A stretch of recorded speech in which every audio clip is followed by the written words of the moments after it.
So, MRCP Part 2, a tough exam to crack, isn't it? And to clear this Yeah. exam, you have to have a solid grasp of medicine, including all the challenging questions, all the clinical scenarios, difficult ECGs, CTs, MRIs, and many much things, right? And Mm. today we have Dr. Yan with us, who successfully cleared and passed her Part 2 exam with remarkable ease.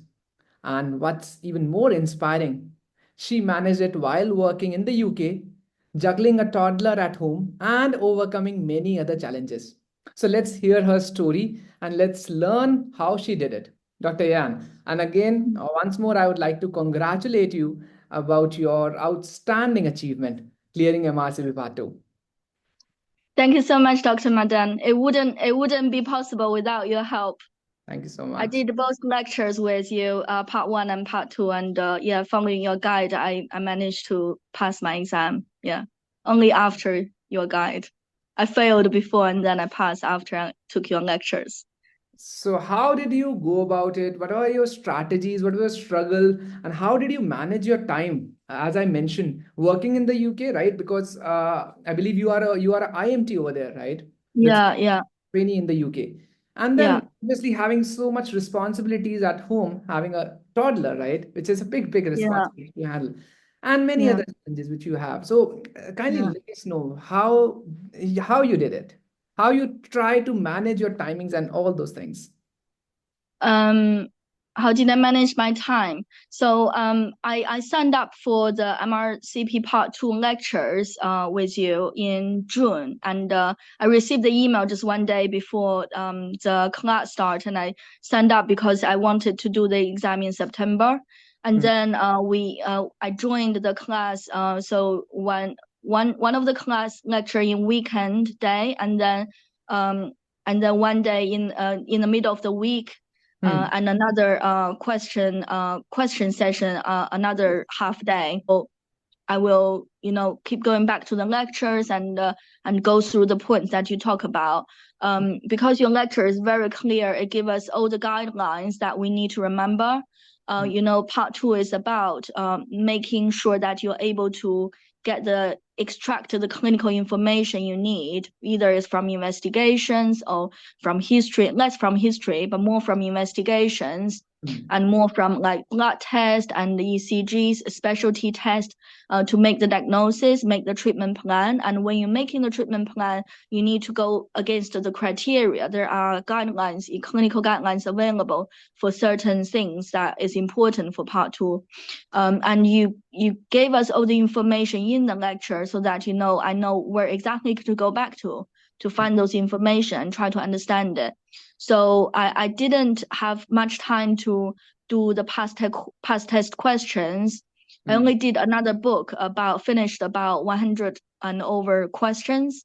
Hmm. But I tried to understand every question in detail, and I tried to do the mock test, which is a bit more challenging part. I did as much as I can, maybe more than 50%. Yes. Yeah, and then I clear the exam without I done maybe only less than 30% of the question bank in past test, and I cleared the exam. Oh, wow. So you didn't practice maths question because of your responsibilities, but managed to see majority of my videos, and you were there in the live sessions also, I remember, right? Uh, Yeah. you try to manage the time and come on the time, right? Whichever is scheduled for that particular week. So Mm, and if I talk about the comparison between your previous attempt, which you gave, which was a mm, negative attempt, right? And then this, mm. what was the difference in your strategy, the difference in your confidence, and what is the other thing which you'd like to address? So, when I revise for the part two myself, I don't know what is the material, what is the book to read about, um, because I did my medicine in China and in Chinese. Hmm. And then to read the questions in English takes me a lot of time. So when people say you just need to go through the question bank, for me, it's not really realistic. And also, my way of studying is understanding the concept. If Hmm. I understand the concept, if the question change into 5 varieties, I can still get the right answer every time. But if I only do one question right, then I only do that question right. You know, True. if the same question come out, maybe I do it right. But if it's a variety of the question, then I will do it wrong. So I try to understand it. But with the lecture, you know, I I was given the right material. So whatever is important and is highlighted in the lecture is all covered.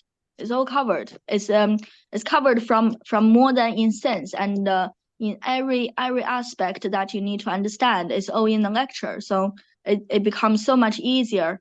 Especially the guidelines are all, you know, Dr. Madan have done the hard work to get the right material for you. So sometimes in one topic, you will go to BMJ and you will go to NICE and you would tell us a little difference about the comparisons, you know, and like repetitions and with the right material really helps. And when I was doing the part 2 for the first time, I didn't have those support and I didn't have the right materials.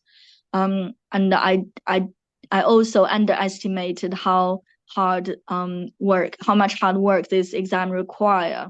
You know, people say, oh, as long as you pass part 1, 70% of chance you pass in part 2, but it's not that easy. You have to know the right knowledge.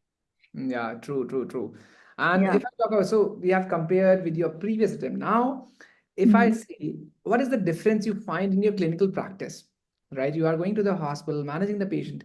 Do you feel any kind of difference once you have cleared your part 2? Also, the confidence, diagnosing the things, writing or prescribing an investigation or any kind of treatment, or in totality as a holistic approach about you managing a patient. How does that change? Is there any change for Um, so I would say because I also attended your lecture in part 1, and I haven't gone back to work after I cleared part 2. So it's hard to say, but I'm sure it makes a big difference because when I was working, no, so for example, in part 1, after I cleared the exam, I find it like, you know, everything I just nailed it. Because at work, when you're working as a SHO, you don't have to use your brain. Yes. Yes. But if you do use your brain, it helps you to become a better doctor, and that is what the training is about. You need to learn to think like a consultant. But when can you learn to think like a consultant if you don't know the materials that they know? You know, if you don't know the guidelines that they know, if they talk about ECGs and then there's a junction rhythm. I don't know what junction rhythm is. I stare at the ECG, I wouldn't know what it is, you know, and then the learning time will be missed. But you know, if I spent the time studying, actually, when I was doing the cardiology lecture, I was at work, and I remember I picked up long QT syndrome in ICU patient, and Wow. that patient was put on an infusion and put on clarithromycin Oh, by a cardiology oh wow. registrar. And you Yeah, and noticed then that. I stopped. I have to stop that because Yes, he got yes, long QT syndrome. yes. Yeah. True. And then I spoke back to the cardiology registrar, and he was a bit surprised. And then because I learned your lecture, I know there are some specific type of syndrome that is, you know, that belongs to long QT syndrome, and some people react to it, but some people don't. You know, maybe that's why he doesn't know. Yes. Yeah. So it's very detailed, very detailed. Your knowledge is very to the point. Thank you so much. So yeah. And Mm. that's what I need to ask also, that you are working as a IMT over there in the UK, right? So Yeah. some teachings, and I got to know that there are many other IMTs who are struggling to clear their part 1 or part 2 exam, and obviously going forward, right, in their career. So what do you say about the training and the struggle you might have seen with your colleagues, with your juniors, or maybe the seniors, right? So can you come? Yeah. Yeah. Yeah. Can you comment? Comment about this. Yeah. Yeah, definitely. Because you know, I was also one of them. I was under a lot of pressure. Part 1 took me 3 attempts. And then part 2, I already failed once. And part 2 is a 70% pass rate, and then I belong to that 30%. It really hurt my confidence. And I feel, maybe I'm just not cut up for it, because, I did my medicine in China, and now I'm in a different countries, different language. It's too hard for me. And even a lot of British trainees failed the exam. And Mm. I keep thinking about quitting my job. Oh, oh.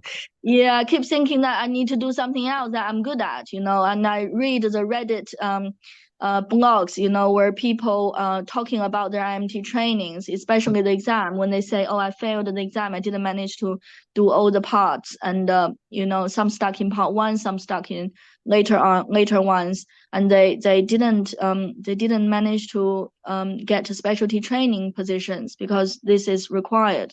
And Mm. I know I work with a lot of specialty registrars Mm. who didn't clear the exam, and they're not in training. They are working in a non-training function. Okay. It's always kind of, yeah, they feel they kind of get stuck in there, and Yes. they can have a lot of experience, they can know a lot of things, but first they haven't cleared the exam and they don't have the training number, and second, it also makes them less confident. Even if they know something, they feel they don't have the qualification to be believed. Yes, yes, yes. And Yeah.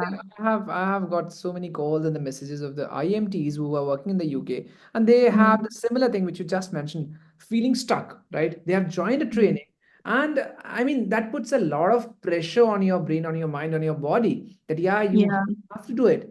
And yeah, somehow if you're not able to manage, right, then obviously then it gives a hopelessness or a demotivation that yeah, you are not that good, you are not able to cover clear these examination, and then simultaneously your ears, you are moving forward with the ears but still not able to clear your even part 1. So I think, yeah, yeah. and you mentioned that about in the IMTs there are not much academic discussions going on, right? You get an exposure about clinical practice, the seeing the patient, managing the patient, but not about academics, I believe. Yeah, there's not much support around. Okay. So yeah, maybe, yeah, I feel I feel maybe for me it's harder, but that's because I went to a medical school in China. I went to the Yes. best medical school. I got the best teachers to teach me. But So when I come here, it's really a struggle because different I got environment. nobody to teach me. Yes. And similar situation for a lot of UK trainees, and they probably have nobody to teach them from the start. Yeah, yeah. Maybe just since after the medical school is all self-derived teaching, and Mm. they don't have a fixed textbook even. So Mm. where do they get this knowledge from? And when you're at work, even Yes, if you ask these questions, people will not answer you. They will not have time to tell you stuff. yes, yes, yes. And your job is basically to take the job list. Yeah. And I find that really um counterintuitive, because I thought you need to have some clinical thinking. And Yes. eventually, if you are training for to become a UK consultant, especially in medicine, that is the hardest subject, isn't it? And that's why you need to True. complete the MRCP. Basically, all the studying that you are required to do to become a consultant, all the knowledge are in the MRCP exams. They're not at work. Mm. Yes, yes, Yeah, so you have to study somewhere, right?